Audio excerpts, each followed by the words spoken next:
A minha intenção foi essa, foi entender como é que esse projeto se desenrolou no Brasil. Como é que ele se desenrolava no Brasil, já que é um processo que eu acredito que não tenha tido ainda um fim propriamente explícito. Algo que, enfim, que é bem típico de objetos de estudo situados dentro da área da história do tempo presente.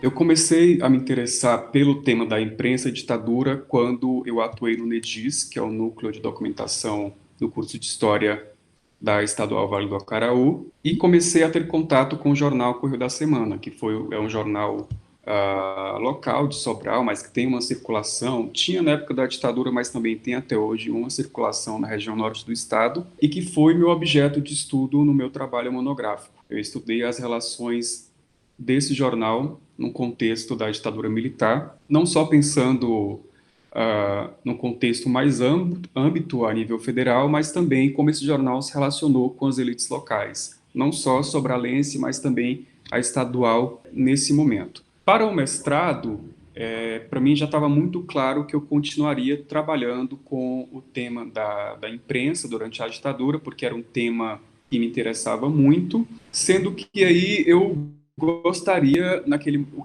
que eu gostaria naquele momento era de abordar a censura propriamente. Então eu pensei, como eu vou fazer um trabalho de mestrado, talvez seja interessante eu ampliar também um pouco o meu raio de atuação, meu raio de pesquisa, e pensei por que não pensar em algum jornal de grande circulação do estado.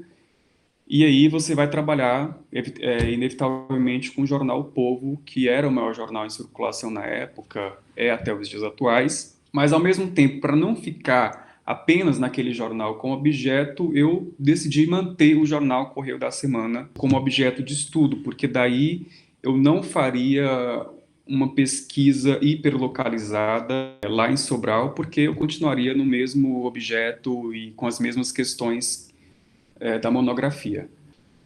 A princípio, a minha questão, né, pensando no momento de elaborar projeto, de consultar as primeiras fontes, era trabalhar com a censura propriamente, né? De que maneira esses jornais se relacionaram com a censura, de que maneira a censura atuou no Ceará, quais eram os temas proibidos, quais foram os jornais mais censurados, quais matérias foram censuradas, enfim. Eu pretendia fazer uma pesquisa que focasse na questão da censura estrito sensu. Acontece que a pesquisa, quando você começa a trabalhar com suas fontes, ela pode te apontar caminhos que são diferentes daqueles que você havia planejado quando da pesquisa. Inclusive, pode responder para sim ou não, né, algumas hipóteses que você havia levantado no momento da pesquisa. Então, quando eu comecei a tratar esses jornais e a fundo, o jornal Correio da Semana eu já conhecia bastante, o Povo eu conhecia muito pouco.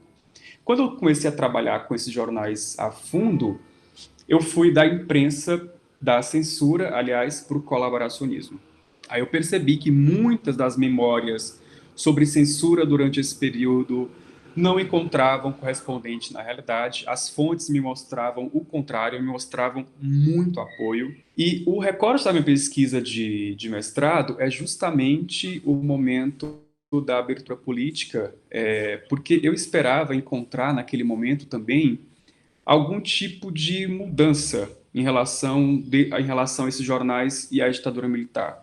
Alguma postura que apontasse para algo mais contestatório, para algo mais oposicionista, e foi algo que as fontes não me mostraram, porque são jornais que foram fiéis, não diria fiéis ao regime, mas foram simpáticos ao regime do início ao fim, ainda que tenha havido atritos, ainda que tenha havido algum tipo de censura, mas por questões muito pontuais.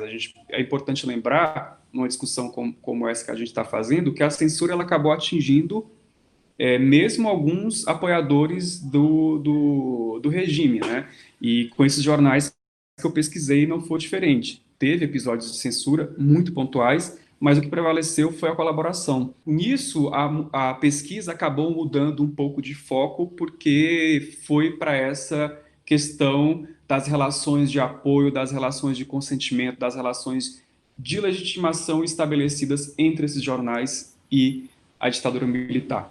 Tanto é que essa minha pesquisa de mestrado, que acabou originando o livro Nem Tudo Era Censura, que eu lancei ano passado, trata justamente de fazer uma provocação a essa série de questões. E eu tratei de compartilhar isso ao longo de todo o trabalho, né? De provocar essa memória, porque essa memória de uma imprensa censurada e tudo mais, ela acabou me levando a crer que no meu percurso de pesquisa eu fosse encontrar essa censura de um modo mais efetivo, o que não ocorreu. Por isso que eu fiz essa provocação no título do livro, para mostrar que nem tudo se resumiu à censura naquele momento.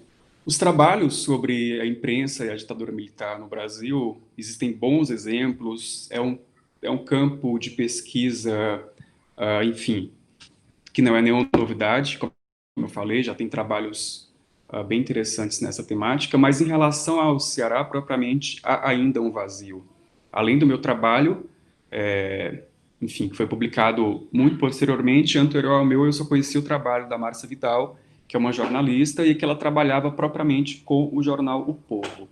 Então, claro que eu queria fazer uma pesquisa que desse conta do Ceará, porque quando se fala no tema, tudo se restringe muito ainda aos jornais do Rio e São Paulo, e quando eu falo que tudo se restringe, eu acho que é possível pensar não só em termos de produção acadêmica, em termos de pesquisa, mas também em termos da memória desse período, né? Os jornais do eixo Rio-São Paulo estão muito mais evidentes nessa memória, claro que por razões um tanto óbvias. Então eu queria mostrar que o alcance não só da censura que entrou no meu trabalho, mas também das relações de apoio com a ditadura, eles extrapolavam e muito os grandes centros urbanos. Mas eu também não queria isso por algumas razões. Primeiro, porque existem algumas generalizações a partir de estudos localizados que não dão conta de explicar a realidade brasileira. Inclusive, são generalizações que, em alguns aspectos, trazem distorções. Isso eu constatei muito tendo contato com a historiografia produzida nessa seara durante o trabalho para a pesquisa do mestrado. Uma outra questão também que era não fazer um trabalho que focasse apenas no Ceará e ficasse uma pesquisa hiperlocalizada, ou seja, uma história regional que se contrapusesse a uma história nacional. Não queria enveredar por uma questão que fosse nesse sentido, até porque eu acho que existem uma série de problemas nesse tipo de binarismo, nesse tipo de leitura. Eu queria fazer uma pesquisa que desse conta dessa realidade mais local, mas, ao mesmo tempo, que fosse uma pesquisa que estabelecesse diálogo com o restante do Brasil. Não de maneira mais aprofundada, mas entender que esses meus jornais, situados no Ceará, faziam parte de um contexto mais amplo de censura, mas também de apoio que envolvia outras cidades, que envolvia outras capitais, que também estavam se relacionando com a ditadura. Então, eu tive essa preocupação de estabelecer um diálogo com outras questões no sentido até mesmo de poder complexificar o debate, de refinar o olhar sobre todas essas questões. Trabalhar com imprensa requer, claro, você ter como fonte principal os próprios jornais, né, para entender o que é que foi publicado sobre alguns temas. Sendo que eu acho que é preciso ir além disso. Eu acho que você não pode ficar apenas nessas fontes. Então, além dos jornais Correio da Semana e Um Povo, que eu tive acesso a todos os exemplares durante todo esse recorte temporal do período de abertura política, que vai de 74 até 85, com o fim da ditadura, eu também busquei ter acesso a questões de bastidores, digamos assim, né? O que estava para além do expresso nas páginas desses jornais, porque ainda que digam alguma coisa, eles não nos dizem tudo, né? São questões enfim, que estão presentes de maneira um tanto filtrada. Então, eu acabei entrevistando pessoas que participaram desse processo, né? Jornalistas, secretárias do jornal Correio da Semana, por exemplo, que pudessem dar conta de algumas questões que não estavam presentes propriamente nos jornais.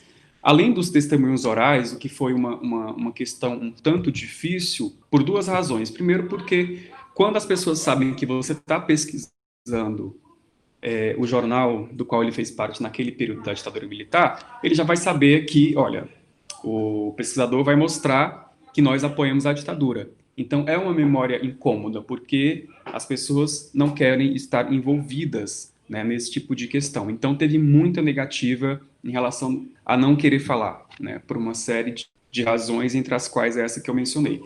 A outra questão que é curiosa é que quando você vai conversar com aqueles que se dispõem a falar com você, eles buscam justificar o porquê de certos apoios, né? Fazem elogios, ou então falam que naquele momento as questões eram um pouco diferentes. E uma coisa que aconteceu durante as entrevistas, me falar, mas você é muito novo, então você não sabe bem como era naquela época.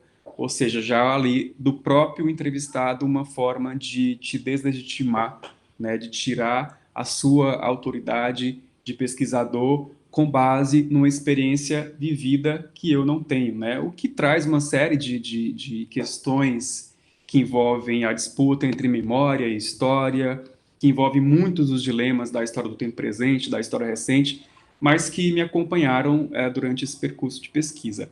Além dos próprios jornais e dos testemunhos orais, eu pesquisei também alguns arquivos dos órgãos da repressão, né, para saber se tinha havido censura, o que é que esses órgãos, como é que eles entendiam a atuação desses jornais. Eu tive acesso a alguns relatórios da Polícia Federal que foram encaminhados ao SNI. Existem dois, dos quais eu gosto bastante, que eu cito no meu trabalho. É um relatório do início dos anos 70, em que a Polícia Federal mostra para o SNI que o clima na imprensa cearense é de tranquilidade. Existem alguns subversivos com potencial de manifestação, mas que não se manifestam. Portanto, o que prevalece é um clima de colaboração e de apoio. E cita também o jornalista Teobaldo Landim, que foi chefe de reportagem dos Diários Associados, como sendo um informante dos órgãos de repressão, né, que passava, ele é classificado nesse relatório do início dos anos 70 como um primoroso informante. Além disso, tem outra questão muito curiosa, que é um episódio envolvendo uma apreensão a uma edição do jornal O Povo, do início dos anos 70, em que o jornal O Povo, inclusive, utiliza esse episódio posteriormente, em 2008, no Caderno de Memórias, para falar que ele foi censurado, para falar que ele tinha uma postura crítica ao regime militar, sendo que quando você vai entender o porquê da apreensão desse jornal, o porquê dessa censura, a história é um pouco diferente. Na verdade, o jornal O Povo, ele publicou uma edição em que divulgou, em que noticiou a prisão de uma militante da ALN lá em Fortaleza, sem autorização da Polícia Federal. A Polícia Federal, considerando que a divulgação dessa notícia poderia prejudicar as investigações em curso, apreendeu o jornal, a edição do jornal no dia seguinte. O editorial do jornal posterior à apreensão das edições é um protesto, é a reprodução de um ofício que foi encaminhado ao ministro da Justiça, que foi encaminhado ao presidente da ABI, que foi encaminhado ao presidente militar, ao presidente da República, aliás, falando como era possível que um jornal que era revolucionário, que sempre prestou apoios à revolução, pudesse passar por aquele tipo de vexame. Ou seja, se eu não tivesse buscado outras fontes que não aquela, eu não teria tido acesso a detalhes desse episódio. Então, eu acho que quem trabalha com imprensa é interessante que vá para além do que está nos jornais, porque é um universo muito mais complexo e outras fontes, como os documentos oficiais, os órgãos de repressão, como os testemunhos orais, acabam nos dando uma outra dimensão que não está propriamente presente no jornal escrito. Durante todo o processo de pesquisa e escrita para a minha dissertação de mestrado, o Brasil estava vivenciando os trabalhos da Comissão Nacional da Verdade. E isso colocou para o debate público o tema da ditadura, o tema desse passado, envolvendo uma série de questões, né? Disputas de memória, as chamadas heranças do regime e as pendências que a sociedade brasileira tem em relação a isso. Então foi um tema que eu acompanhei de perto, foi um debate que eu acompanhei de perto e que acabou por despertar em mim a necessidade de trabalhar com esse tema no Brasil através da área da justiça de transição. Então, ao mesmo tempo em que eu estava lendo questões voltadas ao meu objeto do mestrado, eu já estava pensando e lendo também, conhecendo autores, trabalhos dessa área de temática na qual eu iria ingressar no doutorado. E aí existe uma série de razões. Eu acho que não só demandas sociais, eu acho que o historiador ele é muito influenciado por demandas sociais. Eu acho que os temas que a gente pesquisa na nossa trajetória acadêmica, eles podem se originar a partir, enfim, de vontades pessoais, de curiosidades pessoais, mas também eles podem se originar de demandas sociais que a gente, na condição de historiador, acaba inevitavelmente se envolvendo.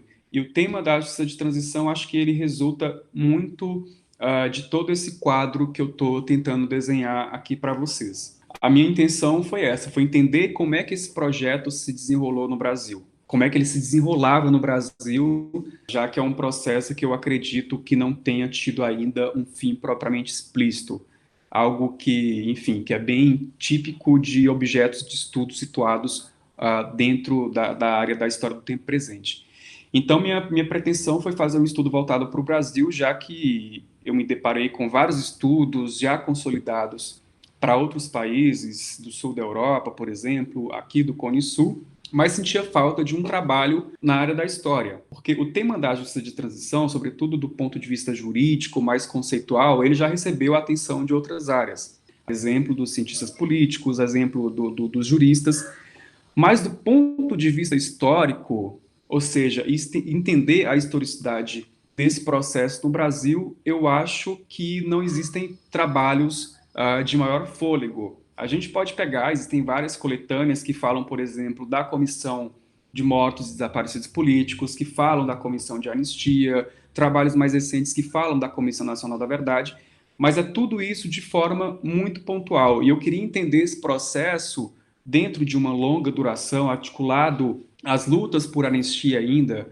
lá em final dos anos 70, que acaba, enfim, originando todo esse processo no Brasil. Enfim, entender isso de uma maneira mais articulada para entender como que esse processo se desenrolou no Brasil. Então, eu sempre fiquei na dúvida a partir de onde que eu faria isso, porque a justiça de transição ela envolve alguns atores, envolve movimentos sociais, envolve tribunais internacionais, envolve o Estado. Daí eu pensei, bom, para pensar a justiça de transição brasileira, eu preciso pensar no ente Estado, porque existe uma série de demandas no campo da memória, da verdade e da justiça que foram transformadas em políticas públicas. Não dá para não pensar o Estado nesse campo. Ao mesmo tempo, todas essas demandas, elas são originárias de grupos de familiares, de grupos de direitos humanos, que estão aí desde o período de luta por anistia, colocando essas pautas na sociedade. Então, não dá também para fazer uma pesquisa que excluísse esses outros setores, porque há uma relação dialética de permanente tensão entre esses dois agentes. Então eu pensei, eu tenho que fazer uma pesquisa que envolva não apenas o Estado, mas também o Estado de maneira ampla, pensando também no papel das Forças Armadas, mas também pensando nesses movimentos sociais. Então foi isso o que eu tentei fazer, e aliás, estou fazendo agora para dar, enfim, prosseguimento à minha tese. Para dar conta desse tema, eu tive como fonte não apenas os documentos oficiais ligados ao Estado brasileiro, a exemplo da legislação que trata dessas políticas de memória e reparação, das atas de reunião de alguns órgãos, de alguns conselhos, atas também das votações que aprovaram leis, a exemplo da lei que criou a Comissão Nacional da Verdade. Além disso, claro, recorri à imprensa para poder entender algumas questões que foram publicadas durante os debates que antecederam algumas aprovações de leis, debates também que marcaram algumas sessões da Comissão de Anistia. A imprensa ela me ajudou muito nesse sentido para entender algumas questões que marcaram esse processo no Brasil de 1995, que é quando se institui a Lei dos Mortos e Desaparecidos Políticos, até a Comissão Nacional da Verdade. Além disso, recorri à história oral para poder, enfim, ter acesso a pessoas que participaram e participam desse projeto, desse processo no Brasil, não só ligadas à área do governo, como ex-ministros, tanto do governo Lula como Dilma, integrantes da Comissão Nacional da Verdade, mas também como pessoas ligadas à área dos familiares, dos desaparecidos políticos, de ex-opositores da ditadura. Enfim, são fontes que me ajudam a entender todas essas questões voltadas para o meu tema. Uma outra questão que eu acho que vale a pena pontuar, que quem lida com história do tempo presente, com história recente, tem alguns desafios que são inerentes ao campo, porque há disputa de memórias, há pessoas que ainda estão vivas, então tem uma série de questões que a gente precisa ter cuidado, sobretudo para não fazer uma história que seja muito militante, não deixar de lado o seu papel de historiador, de crítica às fontes e tudo mais. Mas eu não imaginava que o meu objeto de estudo ele fosse passar por transformações, como tem ocorrido nos últimos anos, e fosse ser objeto de debate novamente. Desde a eleição do Bolsonaro, em 2018, a gente tem passado por algumas transformações na área da justiça de transição brasileira, né? Basta lembrar que duas comissões permanentes, que são a Comissão Especial sobre Mortos e Desaparecidos Políticos e a Comissão de Anistia, elas tiveram seus colegiados modificados, ou seja, o Bolsonaro ele nomeou pessoas que são simpáticas à ditadura, a toda essa leitura do golpe de 64 como uma intervenção, uma salvação intervencionista e tudo mais, e tem havido uma tentativa de desmonte nesses órgãos, né? Já que o Bolsonaro ele não pode simplesmente, por força de decreto, dar fim a essas comissões, porque foram aprovadas através de lei e tudo mais, é uma questão muito mais complexa, ele acaba propiciando um desmonte através dessas estratégias de renomeação, de não repassar recursos e por aí vai. E uma outra questão também nesse sentido é que a leitura oficial que o Estado brasileiro até então vinha construído em relação à ditadura militar tem sofrido tentativas de modificação. Eu falo que tem sofrido tentativas porque, em termos de memória, seja ela oficial ou não, a gente não consegue mudar versões da noite para o dia, porque envolve, enfim, outras forças sociais, é um processo muito mais complexo, mas o que o Bolsonaro ele tem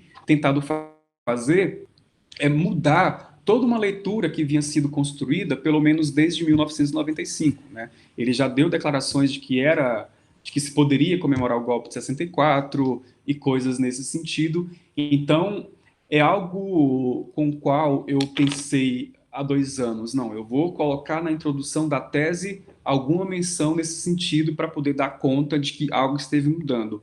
Sendo que hoje, passado aí, já temos quase 2 anos de governo Bolsonaro, eu já estou pensando que muita coisa tem que mudar, inclusive talvez o meu próprio recorde temporal, talvez não faça mais sentido eu encerrar a pesquisa ali na Comissão Nacional da Verdade, porque eu acho que é importante dar conta de todas essas questões que têm acontecido, né? Toda essa política de retrocesso que a gente tem presenciado na área da justiça de transição no Brasil. Então, foi um outro desafio com o qual eu me deparei durante a pesquisa, para além de todas essas questões aí que são inerentes a temas, a objetos situados no campo da história recente.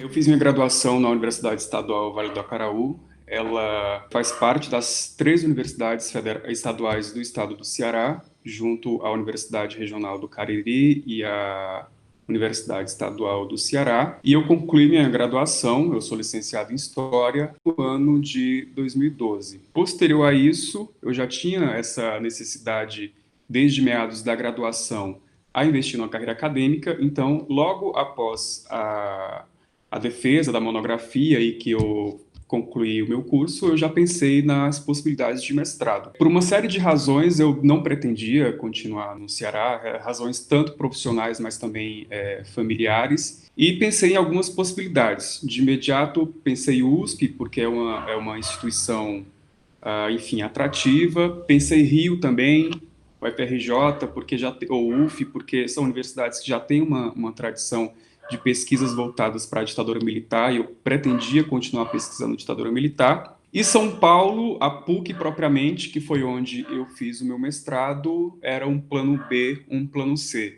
Mas eu tinha uma professora, a professora Thelma, que é filha da PUC, fez graduação, mestrado e doutorado lá, e ela me indicou, se você pretende pesquisar, continuar pesquisando imprensa, eu sugeri que você fosse para a PUC, porque o programa de pós-graduação em História lá já produziu pesquisas excelentes nessa área e eu acho que seria um bom lugar para você ir.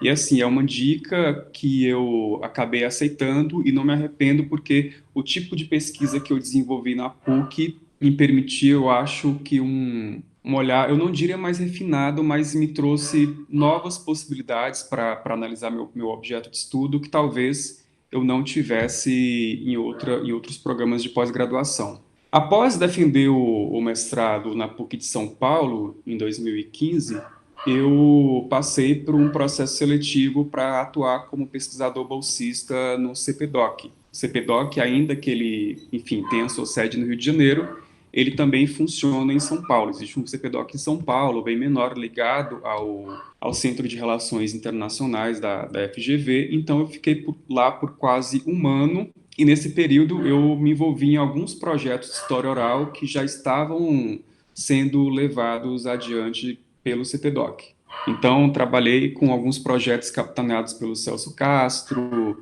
pelo Oliver Stunkel, pelo Matias Spector, que são pessoas que, à época, estavam com alguns projetos em andamento. Nesse período em que eu atuei como pesquisador bolsista do CPDOC, eu já estava pensando em ideias para o meu projeto de doutorado. Eu já queria, ao contrário de algumas pessoas que preferem um tempo para descansar, eu pensei, não, eu quero logo ir para o doutorado, até porque como eu almejo uma carreira acadêmica, os concursos públicos são todos voltados para quem tem um título de doutor.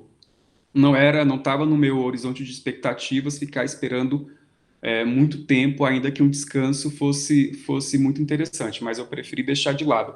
Então, enquanto eu estava no CPDOC, atuando como pesquisador, eu comecei já a pensar nas possibilidades para o doutorado. Como na graduação e no mestrado eu já havia trabalhado com imprensa, eu quis sair um pouco desse universo e pensar em outras coisas, até para poder sair um pouco da zona de conforto, lidar com um novo objeto, com novas fontes, com outros tipos de leitura, mas sem sair desse universo da ditadura militar. Desde 2012, quando se instituiu a Comissão Nacional da Verdade, eu acompanhei de perto todos esses trabalhos, não só da CNV, mas de comissões semelhantes pelo Brasil afora. Acompanhei esses trabalhos e acompanhei também toda a discussão sobre as políticas de memória e reparação que se originaram a partir disso aí. Então, eu comecei a me interessar pelo tema, que está na área da chamada da justiça de transição. Como é um tema que não tem muitos trabalhos propriamente historiográficos, é uma área que recebe mais atenção de pessoas ligadas ao direito, à ciência política, eu pensei que talvez, enfim, fazer um projeto voltado para a área de história, para pensar esse processo no Brasil, seria interessante. Fiz alguns processos de seleção para doutorado. Naquela época, as bolsas já estavam bem escassas, então eu não quis arriscar em uma instituição apenas. Ainda que eu pudesse ser aprovado, eu não tinha tanta certeza que eu pudesse ganhar uma bolsa. Então eu pensei, talvez fosse interessante tentar em 3 universidades, e aí, se passar nas 3, bem, mas as chances de ter uma bolsa seriam maiores. Acabei tentando na PUC de São Paulo, porque eu já estava lá, já tinha um contato, então para mim era muito mais fácil por uma série de razões, e também tentei a UFMG. Enfim, é um programa de pós-graduação de excelência, bem conceituado pela CAPES, e eu pensei que seria também uma boa oportunidade. Na época, eu acabei sendo aprovado tanto para a UFMG como para a PUC, e fiz minha matrícula na PUC, porque o processo seletivo da PUC ele foi anterior ao da UFMG, então os resultados saíram muito mais rápido, distribuição de bolsas também foi uma coisa que se deu anterior ao UFMG. E fiz minha matrícula na PUC. Estava com matrícula feita, com o orientador definido, que seria a professora Heloísa de Faria Cruz, mas estava com o processo da UFMG em andamento. E aí, em fevereiro de 2016, eu recebi um e-mail do programa de pós-graduação em História do FMG falando que eu tinha sido contemplado com uma bolsa. Aí eu pensei, bom, o que é que eu vou fazer agora? Já estava na PUC, tem um laço afetivo muito grande com a PUC São Paulo. Para mim foi muito doloroso ter que fazer a escolha de sair da PUC, mas eu pensei que, como eu já tinha uma trajetória de estar mudando e pulando de espaço em espaço, ou seja, comecei no estadual de pequeno porte, depois fui para um particular, que é a PUC de grande porte numa grande cidade. Eu pensei que talvez fosse enriquecedor me lançar numa nova experiência.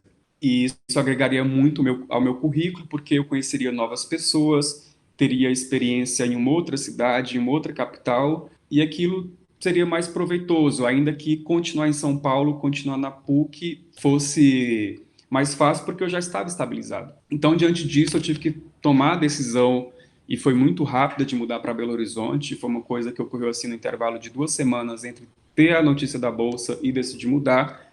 Precisei pedir desligamento da PUC com urgência, do CPDOC com urgência, e vim para a UFMG. E foi muito positivo porque eu estou sendo orientado pelo professor Rodrigo Pato Samota, que é um grande pesquisador, então isso acabou me ampliando muito os horizontes, não só em termos de conhecer autores, de conhecer outras historiografias, mas também de me aproveitar de um espaço, de um programa de pós-graduação grande como é o da UFMG. Tive contato com professores argentinos que vieram dar aulas na UFMG, que trabalham com esse mesmo tema que o meu, na Argentina, então tudo isso foi muito proveitoso. E nesse meu tempo eu acabei me vinculando ao Laboratório de História do Tempo Presente, da UFMG, que é coordenado pelo professor Rodrigo Pato Samota, que me permitiu também ter um contato mais próximo com essa área temática, para além da pesquisa para a tese, né?